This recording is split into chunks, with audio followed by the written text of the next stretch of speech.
Hi and welcome to my channel. My name is Lynn and today I am crafting again with the new Boo Dance Party collection, which recently released from Spellbinders. And I'll be honest, this card, I had this idea because my husband loves scary movies and I'm not the biggest fan, but I'll watch them, but I do get a little bit terrified. And this card, even while I was making it, I was kind of creeping myself out. So if you're not a big fan of scary things, maybe skip this one.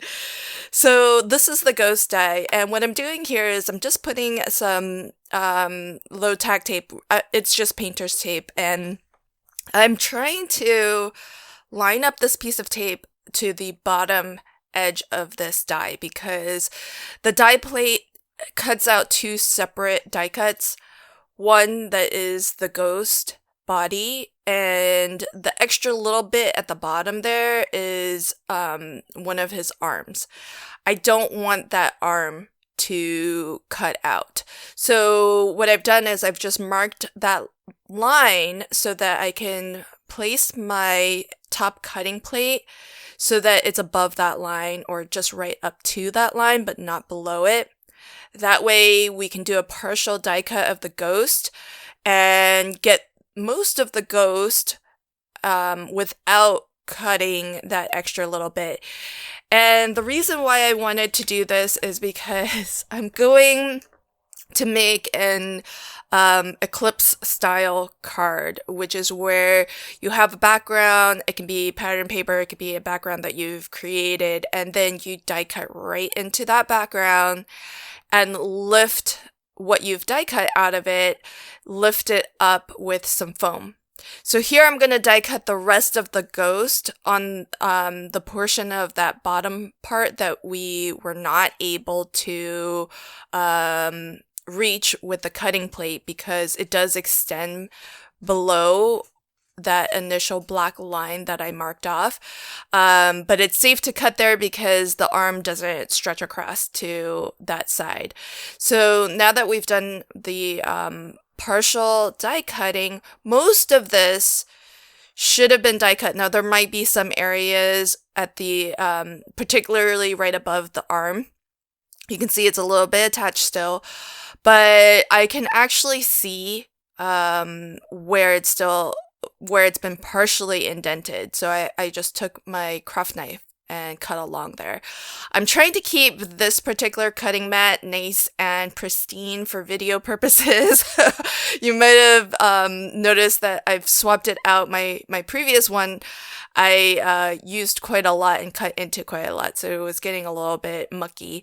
But I thought for video purposes, everybody might prefer to see something a little bit neater. But so now that we've die cut this ghost out, the look I'm trying to achieve is basically as if the ghost was like coming out of the wallpaper. And that's always the scariest moment for me in a scary movie or a horror flick.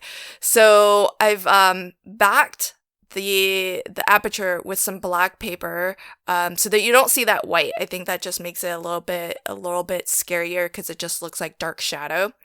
And I also have some black foam, which I don't use a lot, but it's really great when you are doing a technique like this and you just don't want any white to show, even if it's going to just be on the sides. Because part of the Eclipse technique is that it's relying essentially on the depth of the foam to create a little bit of a shadow, so that you can actually still see what's been cut out of it. And a lot of times, before this card, the only thing that I used it for was actually cutting out words or sentiments, like those really nice large sentiments. So usually it's a word that I've cut out and raised on some foam, but the black foam just really helps to really reinforce that shadow, make it a little bit easier to see this. And it's still kind of scary because it really does look like a ghost coming out of this wall. And I've just chosen some really cute pattern papers. I think this is from a Bo Bunny 6x6 paper pad, and both of them coordinate so well. I thought this would be super, super cute. So that you have this like floral, almost like wallpaper look at the top, so it looks like it's sweet and innocent and pretty, but then there's this ghost coming out of it. And I wasn't exactly 100% sure how I wanted to treat the eyes. So that's the other reason why I lined the aperture of the where we cut out the ghost. That's the other reason why I lined it with black, because I thought, well, the eyes are going to be there if I don't inlay the eyes back in. I don't want it to be white back there. But what I did was I took the pieces that fell out where the eyes would be, and I just added some green Nuvo drops, the glow drops, and just smeared that over top of the pattern paper. And as you saw a moment ago, I used my little UV light. I had these little UV lights because I've been playing with UV resin, and the little light is super cute for that, but it also will supercharge any of your glow in the dark so that it is visible. And so I thought that was even neater, because we still have that continuous pattern paper, and it's even less obvious that the ghost is coming out of there, but then you do get that sort of glow in the dark effect when it's dark enough outside. So really, really fun card to put together. Now this Boo word die is actually, so in the in one of the collections or stamp sets, or die sets from this collection, there is the word Boo, but it's rather small. So I chose this one from, I don't know if you would have caught it, but a while ago, Spellbinders did like a spring clearance warehouse sale, and I picked up this fabulous die set that had the